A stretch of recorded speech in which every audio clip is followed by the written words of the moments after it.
Добро утро! Село Хвойна, центъра. Красиво, чисто, уредено, спокойно село.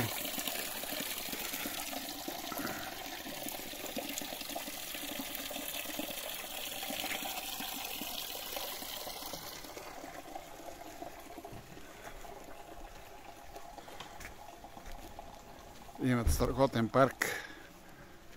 После ще направя някаква снимка и на къщите, особено те, ако старичките са стикли.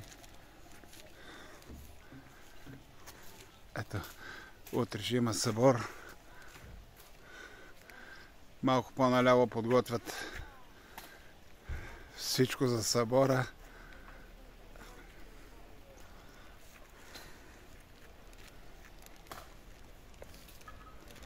Сега ще им даде на уникално мощ, което се влюбих в него. Тишина и спокойствие. За късмет днеска времето е с нощи валя и сега е мрачно. 23-4 градуса.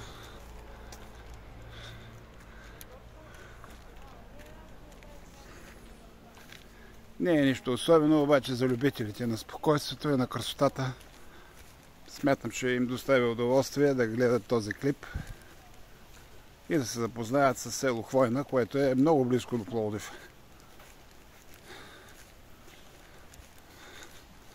Ето го и красивото мостче. От другата страна пак има парк с всичко необходимо. Нагоре има друг мост.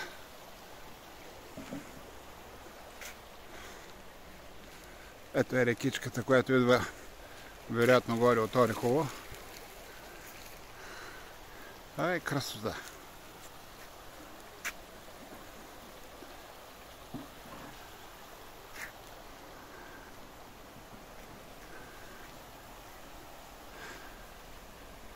Това е. Чао!